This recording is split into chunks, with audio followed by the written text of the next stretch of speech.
Hi అండి. వింటర్లో రకరకాల పువ్వులు. ఇది వచ్చేసి జుంకా మందారము. ఈ కలర్ చాలా రేర్ కలర్ అండి. ఎక్కడన్నా కనిపిస్తే ఒక కొమ్మ తెచ్చేసి వేసేసుకోండి. చిన్న కొమ్మైనా బతుకుతుంది. మనకి వర్షాకాలం చలికాలాల్లో ఏ కొమ్మ పెట్టినా బతికేస్తుంది అనమాట. ఇది వచ్చేసి పింక్ ముద్ద మందారం.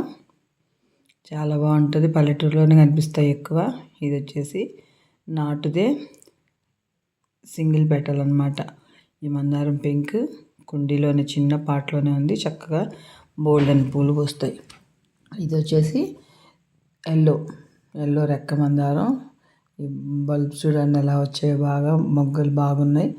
రేపటికి బాగా విచ్చుకుంటాయి ఇవి. ఇది కూడా చిన్న టబ్లోనే ఉంది. చిన్న టబ్ అయినా కూడా ఎంత చక్కగా ఫ్లవర్స్ పూస్తున్నాయి చూడండి.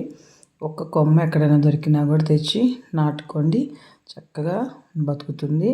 దీన్ని మాత్రం వింటర్లో, వర్షాకాలం ఈ రెండు కాలాల్లో మాత్రమే నాటుకుంటే చక్కగా బతుకుతాయి అన్నమాట. మనం మళ్ళీ డబ్బులు పెట్టుకోవాల్సిన పని ఏమి ఉండదు.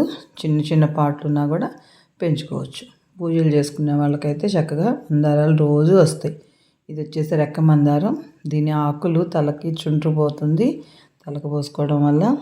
అలాగే జుట్టు బాగా పెరుగుతుంది అనమాట. ఈ గులాబీ పూలు అయితే ఇంకా చెప్పక్కర్లేదు, కొమ్మ నిండా పూలు వచ్చేస్తాయండి. కానీ ఈ ఎండాకాలం వచ్చేటప్పటికి సరిగ్గా బతకట్లేదు. కుండీల్లో వేసినవి నేల మీద వేస్తే మాత్రం చక్కగా ఉంటున్నాయి. Pink rose flower. ఇది వచ్చేసి లైట్ బేబీ పింక్ లాగా ఉంది. ఇది నేలలోనే మందార చెట్టుకు పోటాపోటీగా పెరుగుతుంది.